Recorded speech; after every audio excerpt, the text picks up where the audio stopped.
Domo arigato, geek to me radio, da da da da da da. Domo arigato, geek to me radio, da da da da da da.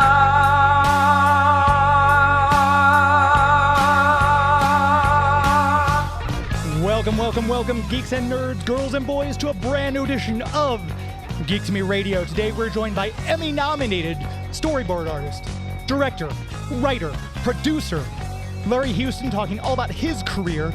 We'll cover X-Men the Animated Series and more. Stand by!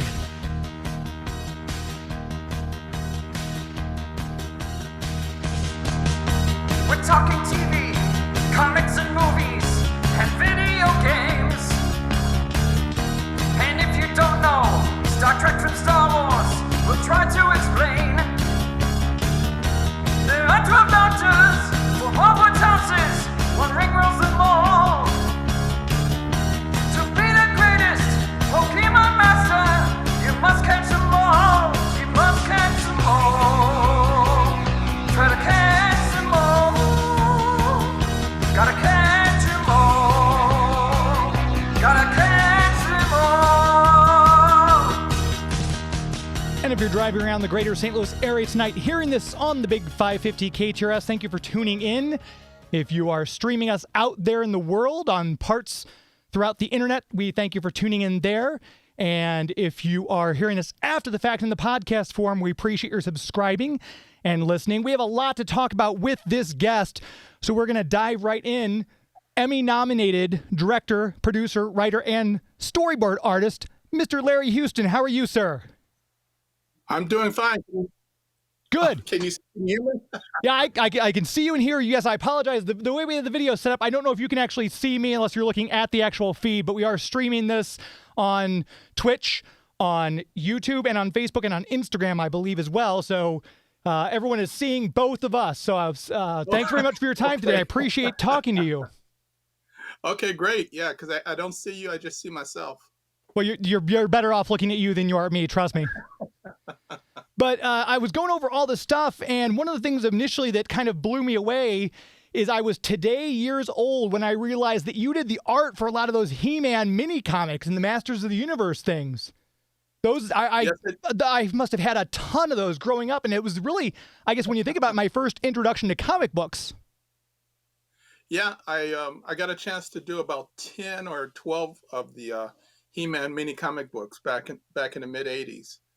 It was a lot of fun because I was working at Marvel Productions in the daytime, working on either Transformers or G.I. Joe or the Hulk, and at nighttime I go home and do the mini comic books. So you're just always working on, and you were a fan of this stuff too. So was it ever really work for you? No, I guess not. When I first started in the before I got into animation business, I had always wanted to be a comic book artist, and I couldn't afford to go to New York. I didn't know anybody there, but when Mattel came up with this invitation to do the He-Man comic book, it was like, hey, here's my chance to see if I can make it as a comic book artist. So I took the job, and it was a lot of fun. They let me create a lot of stuff. They let me be creative. I'm taking a look at all the stuff behind you, and I'm mesmerized. You've got the Superpowers figures up there, and obviously you worked on Challenge of the Super Friends Galactic Guardians. You've got the Eagle Moss figures over there to your right-hand side, the G.I. Joe posters. Do you have like little souvenirs from all the different projects you've worked on? Yeah, basically, when in the early '80s, we were doing a lot of the shows that we were working on that involved toys. They gave us free toys, and so what we would do is we would take the toys and push pin all of the toys on the wall. So if we wanted to draw a character, we could just pull it off the wall and say, okay, that's what the costume looks like. And so almost for every show, I got toys working on it. I got, what you can't see, I got Black Star, I got RoboCop, I got Secret War, Batman, all the early Turtles. Let's see, Swamp Thing, Bucky O'Hare, Darkwater, Jim, Captain Planet, and stuff like that all around, and obviously X-Men stuff. Oh yeah, I mean the toy line on just the X-Men stuff that you guys worked on was a juggernaut. No pun intended. all the different toys. I was just talking to a guy Yes. today. I still have my X-Men Blackbird and X-Men Sentinel from that Toy Biz line in the package. I keep those in the box, but a lot of my other stuff sadly got sold off here and there. But yeah, I mean, you could probably, if you think about it, if you've got all that stuff, you could probably retire and just sell all that stuff and live off the merchandise you've got there for the rest of your life. God, I wish that was the case, man. No, all the work I was working on was all work for hire. So you know, there's no residuals coming from any of that stuff. Oh no. Because you think about all those residuals I get, it's like nowadays, now that Marvel has purchased the X-Men, the residuals I get is that myself and the voice actors, we were touring at different conventions and, you know, meeting the fans and selling prints and stuff like that. And that was like, I guess that you could say that's kind of you know, we're getting some money from that stuff, which is great, but we're also giving back to the fans and giving them backstories and stuff to how we worked on the show and stuff they didn't know about, you know, how hard it was to get it on the air to begin with, you know. Right. Yeah, that's all the stuff you guys have worked on. It's great. It's great because I know you guys, especially you and Eric and Julia, were doing a lot of those conventions and everything like that. And obviously the pandemic kind of brought that to a halt. Have you been booked for any conventions in 2021 that you're planning on going to? I've gotten emails on tentative, you know, to join to the conventions, but it's all been tentative because there's no set dates because everything's in flux. So, but I told them, yeah, I have interest. I love to do it once it feels safe and everything. So yeah, I'm up for that. Very nice. Yeah, hopefully we'll be able to do those. That's one of the biggest things I missed was the conventions. I usually do about 4 or 5 a year, and I love going to them. And obviously, it's tragic, too, because when you think about all these people, I love meeting the voice actors and the people like you who work behind the scenes. And sadly, we lost Norm Spencer. It's just one of those things where it gives me even more incentive to get out and meet people like yourself who've done all these great shows. We just lost Felix Silla. Friday night from Buck Rogers and Adam's Family. I was just about to see him in a convention. I didn't know that one. Yeah. So that's why if you're listening right now, folks, get out to these conventions and go see people like Larry who've worked on all these shows. You talked about the residuals and everything like that. It feels like Disney Plus bringing the X-Men animated series over to their platform has really given it kind of a new life. I don't think it ever went away because it was a groundbreaking series, but that's got to be nice, especially you're on Twitter. You're seeing the constant stream of people who are just like, oh, this is my favorite series ever. I grew up with this. It turned me on to comic books. That's got to be a great feeling for you. Yeah, it is. Eric and I, when we, in between the times when the series ended and until Disney bought it, we were kind of like out there trying to promote the show we worked on. But because Marvel didn't own the X-Men, we never got any help. We're out there on our own, you know, the bastard child running around to different conventions. And when, you know, Disney Plus finally put it on their platform, yeah, it kind of blew up. It was kind of like people rediscovered the show. We gained a whole new audience, the original ones we had and new ones. And that's been really good because now we're back in the fold, so to speak. And, no kidding. It feels really good now to be a part of the company again. And there's so many different places I want to start because I've got so many questions to ask you and so much to talk about. But we do have the listeners out there. If you have a question you want to ask Larry, you can text it to us at 84126. When you send us the text, just include, you know, your name, like James from St. Louis, and then your question so I can make sure to, you know, say who you are and give you credit for the question. We're also streaming this on YouTube, Facebook, so if you have a question, you can type it in there, and my producer, Joey B, will give me the question if we can ask it online. But one of the things I was floored by, Pride of the X-Men, I have it on VHS. Yeah. I love that show, and it had like some of the people who worked on G.I. Joe, because that was under the Marvel Sunbow production, if I'm not mistaken, like Michael Bell, who voiced Duke in G.I. Joe, voiced Cyclops. When you were going into that, did you have expectations that this would be it, or was it still kind of one of those feelings like, we need a little bit more behind it to get this off the ground? Well, at the time, it was the three of us. It was Will Mineo, Rick Holberg, and myself. We were all fanboys, and we were, our boss was Stan Lee and Margaret Loesch. and she had always been a fan of the X-Men concept, and so she found the money to do the pilot. And so we tried to put our best foot forward to try and sell it as a concept, because back then in the 80s, you only had CBS, NBC, and ABC. That was the only places you could sell cartoon shows. So we put together a pilot. We got a really very good animation studio in Japan to do the animation, and we were trying to, get it off the ground in the 80s. But part of the problem was that, first we had a compromise, which we didn't like, which they wanted to make, Logan, Australian because of Crocodile Dundee at the time, and yeah, and we also wanted to do the Sentinels, but they wanted a cast of villains, so that's where Magneto and the rest of those characters came from. And those are like two big creative compromises. But we said, okay, let's just keep going. Let's try and put together a really good show and try and do something that we can get an audience for. And we did our best. There were three networks: CBS, NBC, and ABC. That was the only place you could sell a cartoon show to. And so they had no interest. They had no idea what a mutant was, what the stories are too complicated, kids won't get it, whatever. They had a lot of reasons why they wouldn't take on the show. So, it was a pilot, the best we could do at the time, and it didn't go anywhere. But, we tried to do it. We did our best, the three of us. We all kind of co-wrote it. I think Will did Act 1, Rick Holberg did Act 2, and I did Act 3. So we're like partners. We're fanboys from a long time ago, back in the 70s. So we kept that friendship and partnership going all throughout our entire Marvel production days. Yeah, so we've been partners in a lot of stuff ever since.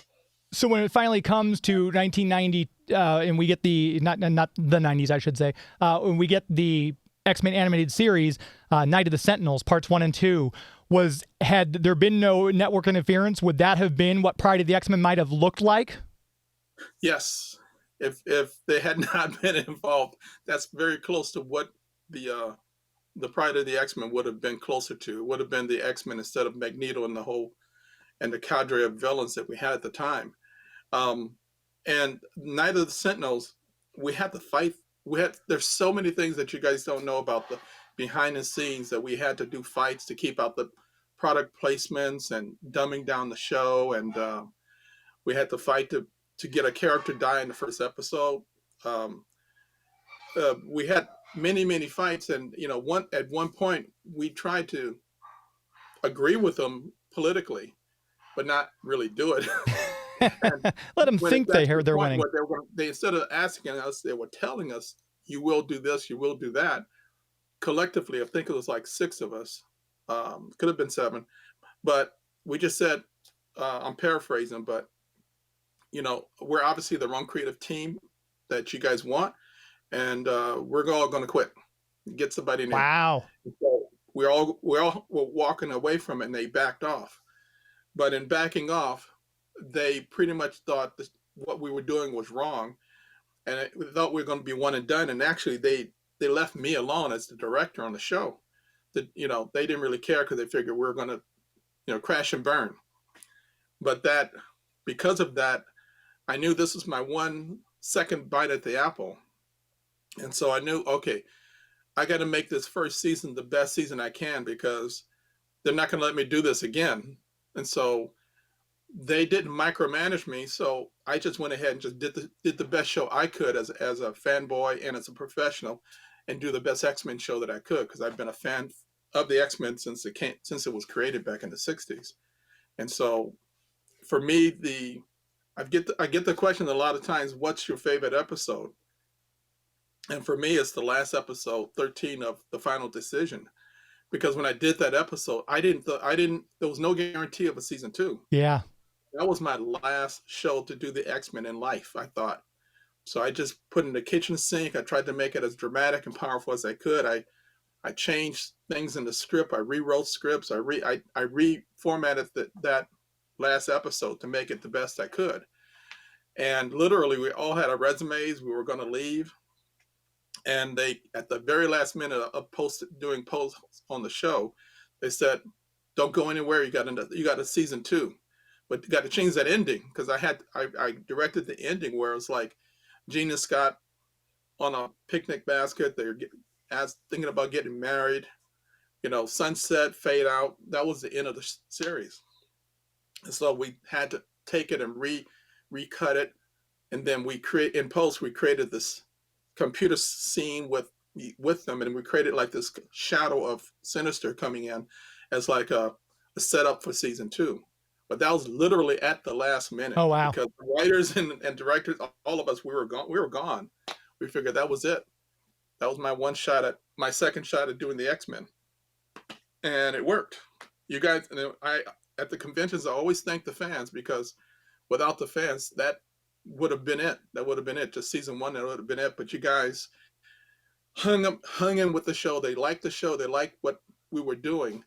And that's how come we got 5 years out of it. 5 seasons and a lot of great episodes that people still go to today. We're going to take our first commercial break. We're going to come back talking more with Larry Houston. If you've got a question, once again, you can tune in and send your text to 84126. You can also feel free to call the listener line. We've got that at 314-931-5877. We'll be right back talking more with Larry Houston. Please stand by.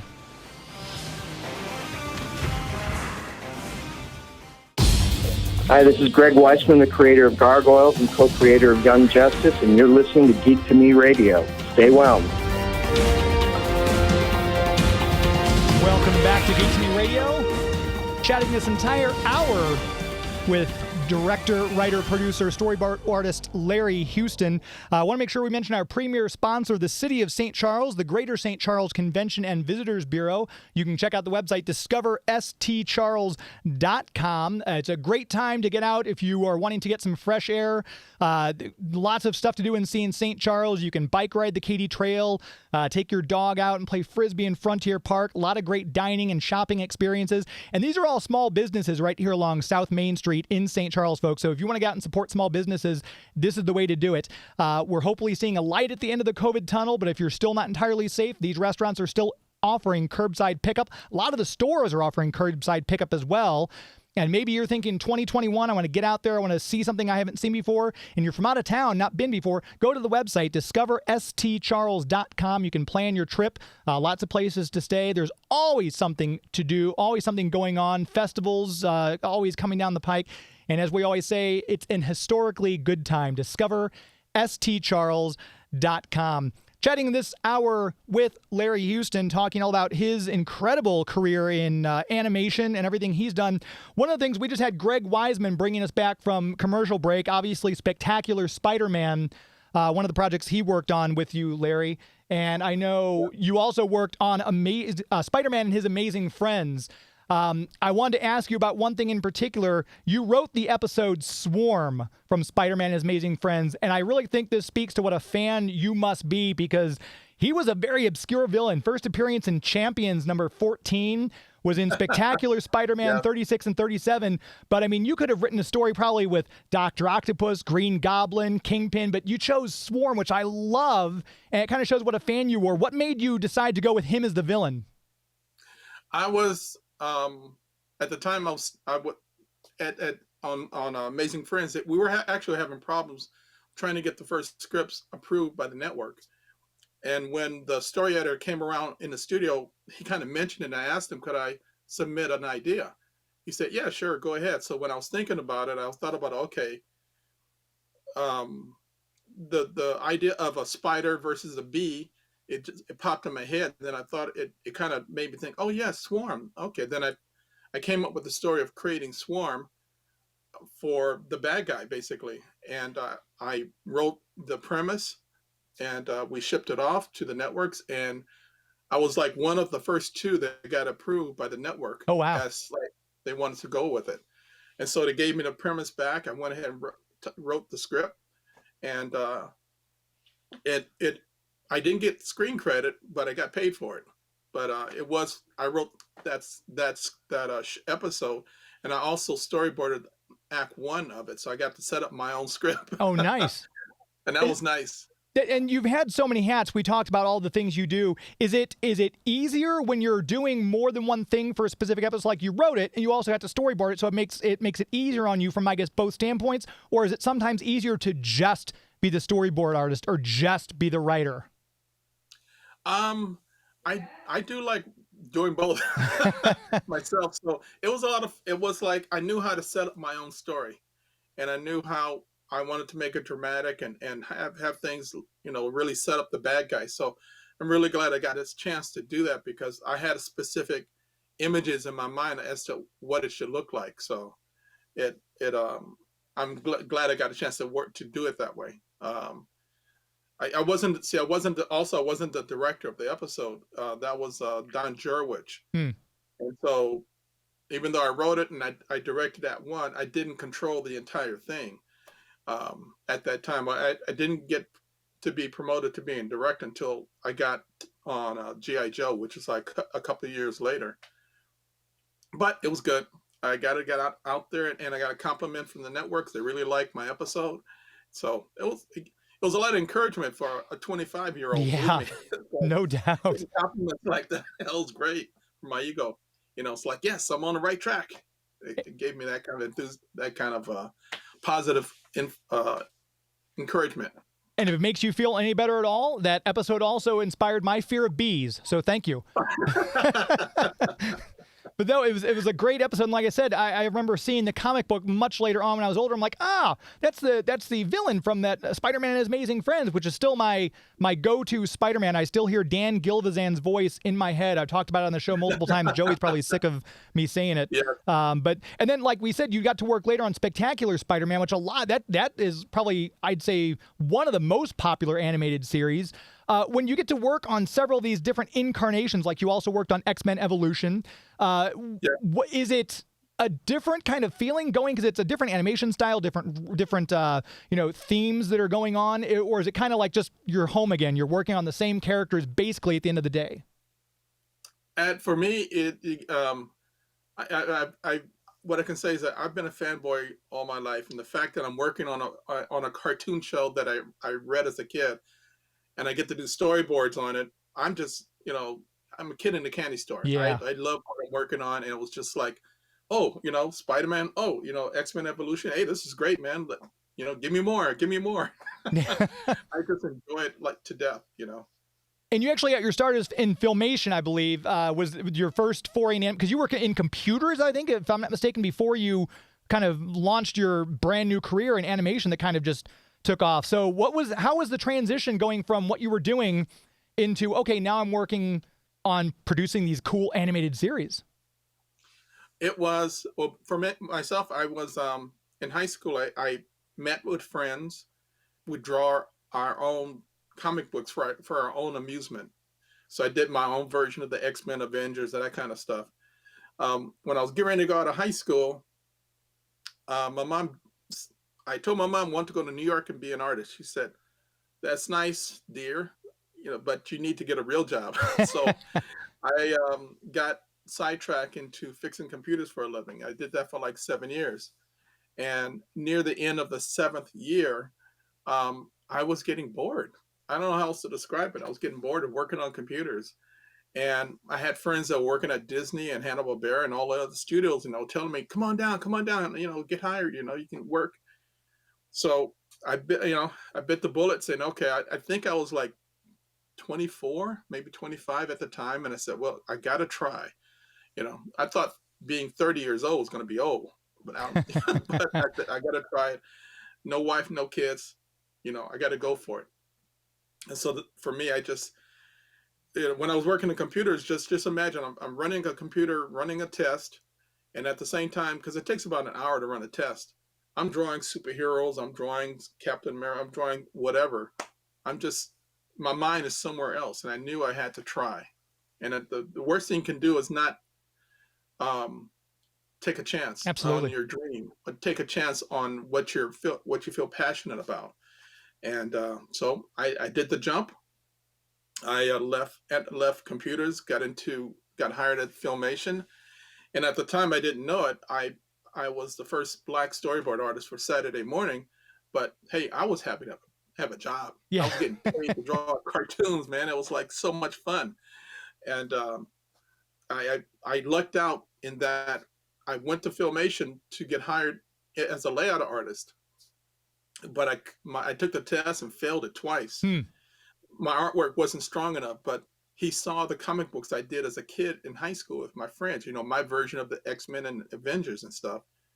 And the supervisor from layout introduced me to the supervisor of storyboards. And so he gave me a test. I took it home, brought it back the next day. I impressed him with first I turned it in so fast. And second, it was actually a live script everybody was working on. So he liked what I did. He actually put it into the show. And then I got hired the same day. And that's how I got into animation. Very nice. Like I said, looking back, because look at all the different stuff you've worked on. Just we've got a list here. Art department alone: Thundar, Spider-Man and His Amazing Friends, G.I. Joe, Saturday's Supercade, which I loved. Saturday's Supercade, Incredible Hulk, Mr. T, Dragon's Lair, Mighty Orbots, which is still one of my favorite theme songs. We're gonna play that going out into the next break here. It was like Captain Planet and James Bond Jr. in the 90s. Some of these are just so esoteric. Like you wouldn't think James Bond Jr., whoever came up with that, it was brilliant because the cartoon went on. It had its own comic book series. And that's one of the great things about these 80s cartoons is they had the toy line and the comic book series that came right out with them to help marketing. It was marketing genius. Oh yeah, that's the 80s and 90s, man. You get a toy, you get a cartoon show, boom, it's out there. Exactly right. And I know Bucky O'Hare and the Toad Warriors, created by Larry Hama. That's such a fun thing, and I know that's one of the things that's near and dear to Larry's heart. He's going to check. He's stepping away, folks. For those of you who are just listening on the stream, he's going to grab a toy, I'm assuming. No. It's getting dark. Oh, you turned the light on. Okay, I thought you were going to show me like some Bucky O'Hare sculpt that you still had or something like that. Oh, I got one of these. That's one of the comic books I did. The Secret Liquid of Life. Let's see. Yes. Yeah. I did about, I think I did about 10 of these things, 10 or 12. So I got lots of them here. You know, this the Battle of Roboto, yes. And those are coming back now. I know Mattel is releasing the brand new updated ones, and they still have the mini comics with them, which is great. Oh, they do? Oh, I didn't know that. Oh, that's cool. I didn't look closely. I'm not sure if they're the new mini comics or if they're the originals. They're repackaging with kind of the original sculpts, but they're in, if you can ever find them, they're supposedly at Target and Walmart, but I've not seen very many of them at all. But a lot of that stuff, and I love talking about the old stuff being new again. One of the things that was brilliant, Community was such a great show. And they had that episode G.I. Jeff, which was great because you're the storyboard artist and you wrote an episode of G.I. Joe, and they have you come back and do the storyboards for that. How much fun was that to kind of revisit that genre? I couldn't believe they were going to do that, but when I read their script, I went, "Hey, this is fun." So they told me to redesign the opening as if the G.I. Joe never stopped being made. So it's like that. I created another G.I. Joe opening based upon the earlier ones I had done. It was fun. I mean, they got us to do, I think I did part of Act 1. Shannon Denton did a part of Act 2, I think. So it was a lot of fun. And a lot of great artists that were working at the studio that I was, Starburns Industries over in, I think it's Burbank. Anyway, yeah. And they were really fond of the old show. And they brought in myself and another artist, Russ Heath. The guy, he actually did the original model sheets. They brought us both in to work on the show. So they tried to pull in all the people who were part of the original cast. So it was fun. I like what they did. They really wanted to make it authentic. Yeah, they did too. That's a great episode. There's a whole lot more to talk about. We're chatting this hour with Larry Houston. If you'd like to call in and say hello, 314-931-5877 is the hotline. You can also text a question if you want to say hello. You can text it to 84126. Just say, your name first, James from St. Louis. And here's my question. We're going to take another quick commercial break. We're going to come right back chatting for the rest of this hour with Larry Houston. So please stand by. Go, mighty Orbots. They're joining together to fight for what's right everywhere. Mighty Orbots. Yo, Joe! Hi, this is Mary McDonald Lewis, and I was the voice of Lady J on G.I. Joe. Hi, this is Bill Ratner. I'm the voice of Flint on G.I. Joe. And listening to Geek to Me Radio is half the battle. G.I. Joe against Cobra, the enemy, fighting to save the day. I thought that would be an appropriate return liner since we just got done talking about G.I. Joe and G.I. Jeff, the episode of Community, where they featured that. Talking with Larry Houston this hour, I want to make sure we mention our premier movie sponsor, which is Marcus Theaters and Movie Tavern. MarcusTheaters.com is the website. Another thing I missed besides conventions during the pandemic was, of course, movies. And Marcus Theaters and Movie Tavern are making it safe to go back to the movies. They've got social distancing in place. You have to wear your masks. You can, order your concessions on the app, the Marcus Theaters app, and you can have the concessions ready for you when you arrive to see your movie for a more contactless experience. If you really want to go all out, get a private cinema. It's like $99. You get a private cinema for you and 20 of your friends. Go see Raya and the Last Dragon or Kong versus Godzilla. Nobody is out now in theaters. Nobody in the movie. It's not that nobody's out because people are out. But I'm going into who's on first thing here. Marcus Theaters and MovieTavern.com is the website. Make sure you order your tickets there online. Save yourself some time. And it's the best movie-going experience in the galaxy. Talking the rest of this hour still with Larry Houston. One of the cartoons you worked on, it's a director, if I'm not mistaken, the Karate Kid cartoon. Short-lived, only one season. But I keep wondering if they're going to have that cartoon come back in some respect, since we've already got Cobra Kai, which is doing gangbusters online and on now on Netflix. Has there been any talk about reviving the Karate Kid cartoon series? I wish there was. It was Karate Kid was like it was like one of those series where I put in my best foot forward, and we had good ratings in the beginning, but it kind of petered off. That was. I did the intro for that also. That was like my other experience at doing intros to cartoon shows, and I enjoyed it immensely. It was a great experience for me, and the thing though was that was in comparison to the synergy between myself and the story editors of the X-Men, the synergy of myself and the Karate Kid. We weren't that close in sync. I wanted to push it more like, I don't know if you know Lupin from Cagliostro's Castle, or it's a high adventure show similar to Karate Kid, and I wanted to push it in that direction. That's why if you look at the intro, I wanted to go for high adventure, and they wanted to do something different. So, but I did my best to make it. This is a model sheet, since you mentioned it. Oh, how cool! That's one of the model sheets from Karate Kid. Wow. And I know on your website, you've got a lot of these cells, I know from X-Men for sale. Are these like that one you just showed me? Is that one from your personal collection? Or if people want to do you have duplicates of those? Or is it just the X-Men one? And I should mention the website, Larry-Houston, spelled just like the city.com. You can check out more about Larry. But is it just the X-Men one that kind of is selling right now? Now on the site, it's just basically X-Men that I created. Things like here, like Karate Kid, that's from my personal collection. Gotcha. So I haven't put it up there for. I have not made prints of it yet. X-Men and G.I. Joe have been the two series that I get the most questions or requests for. So I just do those. The other show that I did about 118 episodes was Ninja Turtles. Yeah. I did a whole bunch of those. And I was listening to one of the music that you had there. You had Mighty Orbots. Yes, I love that show.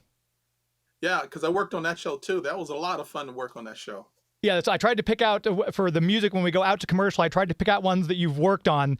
And someone literally, like last week, someone said, "What's an 80s cartoon that you feel nobody knows?" I'm like, nobody. Every time I bring up Mighty Orbots, everyone's like, "What's that?" But it was in that vein of the combiners, like the Voltron and the Transformers that would have the Devastator and everything. It was in that vein where the robots would join together. Yeah. And I loved that cartoon. I was so bummed that we didn't get more of it. Yeah. That company had its own political reasons why it only lasted one season. Oh. But I had a lot of fun working on it. As an example, in one of the scripts for Orbots, the writer wrote the scene opens with the characters playing chess, and I opened this Act 1. I get a chance to draw the first images, and I read that and I went, this is boring. You don't open an action show on people playing chess. So on my own, without permission, I started the scene like you're rushing through a pipe, and then you're in outer space, and then you see these two robots animating into scene. They're beating the crap out of each other with lasers and maces and stuff like that. And it goes on for maybe about 20 seconds, maybe at most. Then when you pull back, you find out that these are characters, animated characters on top of a chessboard. Oh, so I kind of kept what the writer wanted, but I made it a lot more interesting than what the writer had written. Another artist probably would have just done a chessboard. It'd be boring. And fast forward about 6 months later, the director of that episode met me in the hallway, and he asked me, "Are you the one who did that chess game?" And I went, yeah. And he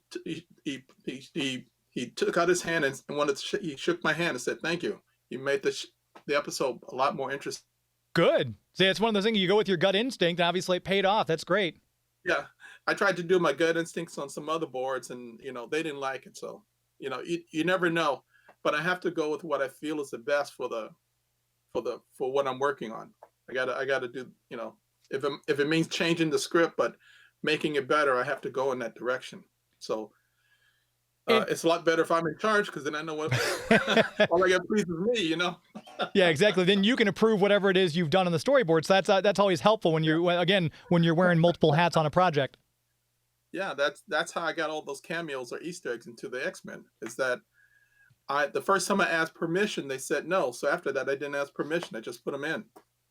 Yeah, it was great. You snuck in like War Machine in that one episode, and when all the X-Men's kind of panning through, you see Spider-Man's hand, War Machine's there, and a couple other ones. It was brilliant.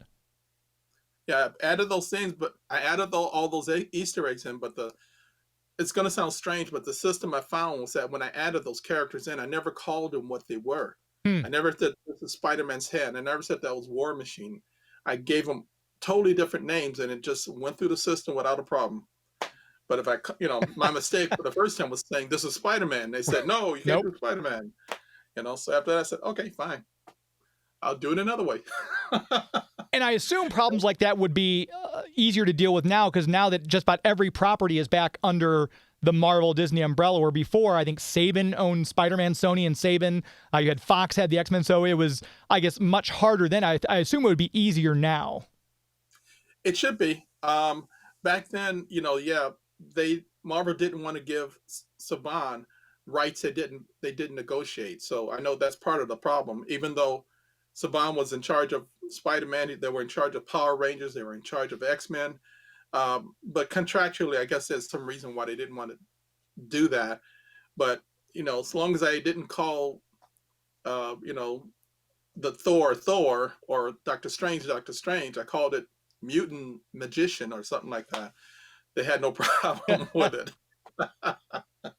And we had Alan Burnett on the show back in January.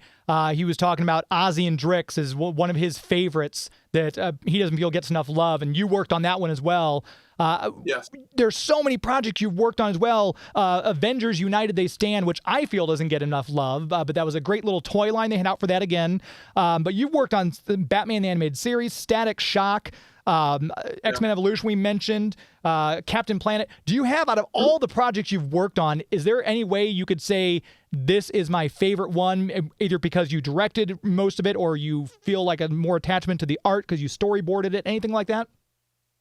The two, it will be two series that I think I feel is my favorite. One is the X-Men.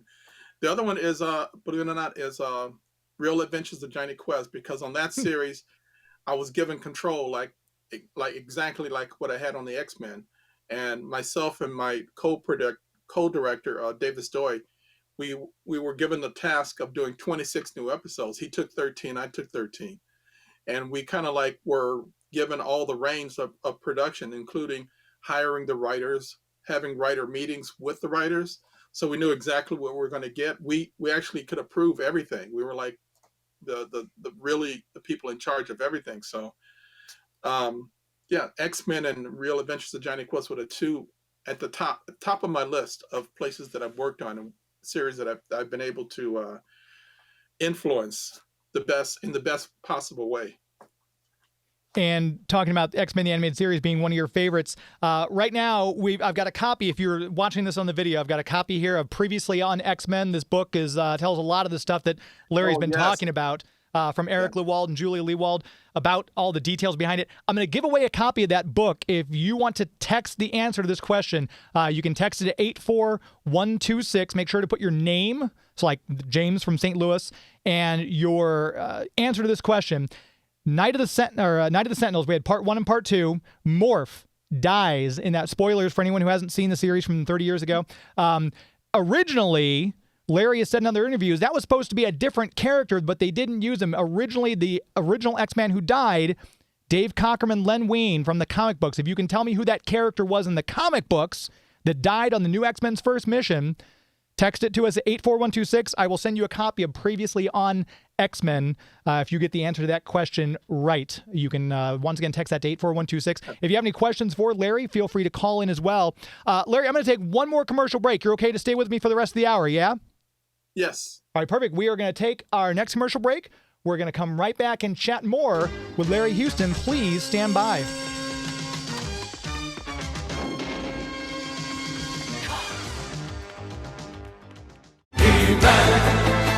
Hi, this is Alan Oppenheimer, the voice of Skeletor, and you're listening to Geek to Me. The voice of Skeletor from Filmation Studios, where Larry got his start. We're chatting this hour with Larry Houston, just all the different stuff he's worked on, director, writer, producer, and of course, storyboard artist on a lot of these projects. Going back to the Filmation days, you got to draw some of those comic books. What was there a learning curve? Did you already have, you said you took the test, failed a couple times, but you got in there. Was that where you feel like you learned the most about storyboarding an artist, or did that come at a later time for you? At that time, I got to learn the system of what is expected of you when you're in an animation studio. I mean, because you're working with artists that are equal to you in every way, and so I got a chance to see, coming from computers, everybody was computer geek, but now I'm working with artists, and it's like I'm drawing and I look at their drawing going, wow, that's great. Oh, look at that one. Oh man, everybody's here is extremely talented. Basically, I took some of their boards to learn the system that Filmation had, because it wasn't part of the system they had was a system called the stock system, which was a lot of reuse of animation. Right. And so that's how they were able to keep the costs down and keep the work here in the States as long as possible. So instead of just drawing brand new setups, you had to be creative in creating scenes that could be reused within the show to cut down the cost of the overall show. And so that was a learning curve for me of learning the stock system. And it was good discipline. It was a good discipline to learn. But when I left Filmation to go work for Marvel Productions, it was the opposite. It was like I was working on a show. Not the very first show was not Spider-Man and His Amazing Friends, but it was syndicated Spider-Man, and they were doing they needed 26 more episodes, and the director was Art Vitello. I got hired by Art to work on the last 13 that they had, and his thing was like, "There's no stock system, just draw it." And it was like. It was kind of a shock to my system after learning the Filmation system, where you couldn't be innovative. In this one, you could just do anything you want, just tell the story, and that kind of, got me out of that stock system and brought back my comic book imagination to creating the storytelling. But the discipline of learning Filmation, we used to say, if you can learn a storyboard of Filmation, you can work anywhere. And that's true, because once you learn the discipline and now you got the freedom, you could balance it too in your mind when you're working on a show. And so it was Filmation's training was really valuable for me to become a better storyboard artist over the years. And we played the Cops theme music as we went out to that last break. That's another one of those great, the Toy series and that cartoon. I love that cartoon, Silverhawks. And those like I said, the 80s for me was the best time to be watching cartoons. But of all those cartoons, we had like Cops and Gem. You mentioned Teenage Mutant Ninja Turtles, the real Ghostbusters. Did you have of those? The storyboards, obviously, it's you doing the art on some of these storyboards, but obviously the art kind of has to look different on Real Ghostbusters as it did on Challenge of the Super Friends, as it did on Gem. What was it like shifting styles for you as an artist? For me, as long as the characters had basic human anatomy, it wasn't a problem. It's when there are times when I had to shift from human anatomy to the turtles. That was like, okay, right. It's not the typical, 8 heads high and all that other kind of stuff. No, this is cartoon proportions. So that was like a switch. When I got to draw April or one of the other human characters, like, oh, okay, I can do that real fast. I can set up the shot real easy. The shifting back and forth took a little adjustment, but once you got into it, it's like, okay, I got it now. But most of like Ghostbusters and the rest of the shows, as long as they were human anatomy, human, proportions, it wasn't a problem shifting the style, because one of the things you have to be as a storyboard artist in the animation is that you have to be able to mimic the different shows. That's part of being in our business. And so you have to have that versatility and being able to, draw something that looks like a Disney style and then move over to a Ghostbuster style, to moving over to an X-Men style. But as long as the proportions are good, you're good to go, In one of the ones you directed on the Fantastic Four animated series, I noticed, because I've got the collection on DVD, there was a noted difference between, I think the second season had a new intro, kind of, it felt like a different tone. What was the reason for the big shift? Because I've heard a couple different answers, but I've never gotten the straight one, and you're the guy to ask. Let me back up a second. I was hired away from the X-Men by Marvel, away from the X-Men, to do the second season of Fantastic Four, because, what they told me was that the people who were doing the syndication did not like the way it was going, the season 1, and they wanted to do a season 2 and they wanted me to bring what I did on the X-Men to the Fantastic Four. So my thing was like, I told them, look, I want to do the classic stories. I want to do the classic look. I'm not going to leave the X-Men without that kind of guarantee, which they gave it to me. And I also asked for autonomy. So those 3 things they said yes to. And that's when I scooted over to the Fantastic Four to work on that show, because I'm a fan of the classic stories of the 60s and 70s, basically the Silver Age. And, otherwise I was going to stay on the X-Men for year 5. But that's why there was a big change. They told me that they wanted me to bring what I had over, on the X-Men onto the FF. And I just said, I'll do that if you can give me 1, 2, and 3. And they said, yes, yes, yes. And they gave me some more money. So it's like, that's everything worked out fine, Right, exactly. More money is always good.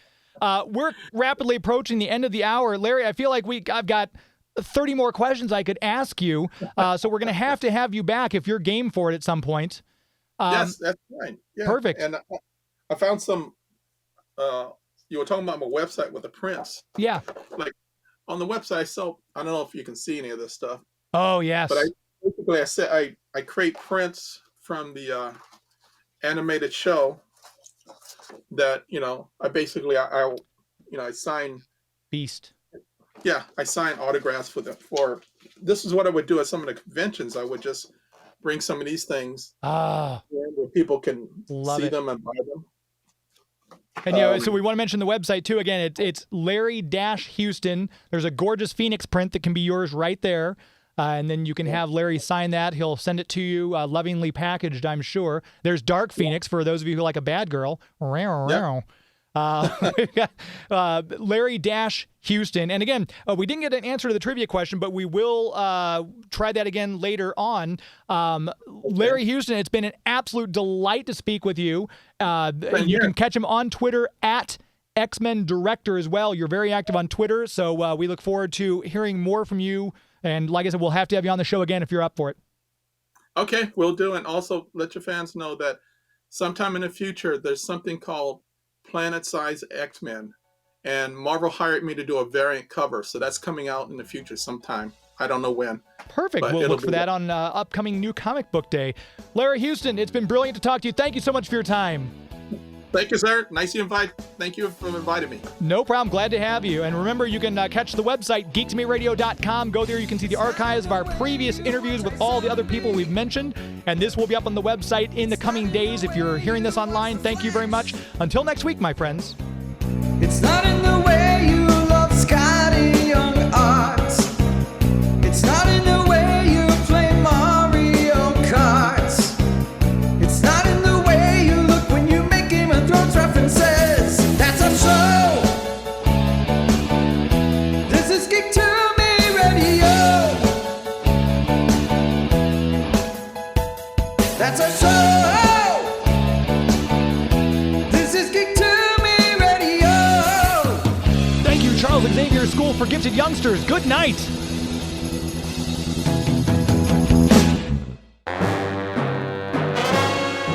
This is James Enstall, host of Geek to Me Radio, and I have a mission for you. Help me, Obi-Wan Kenobi.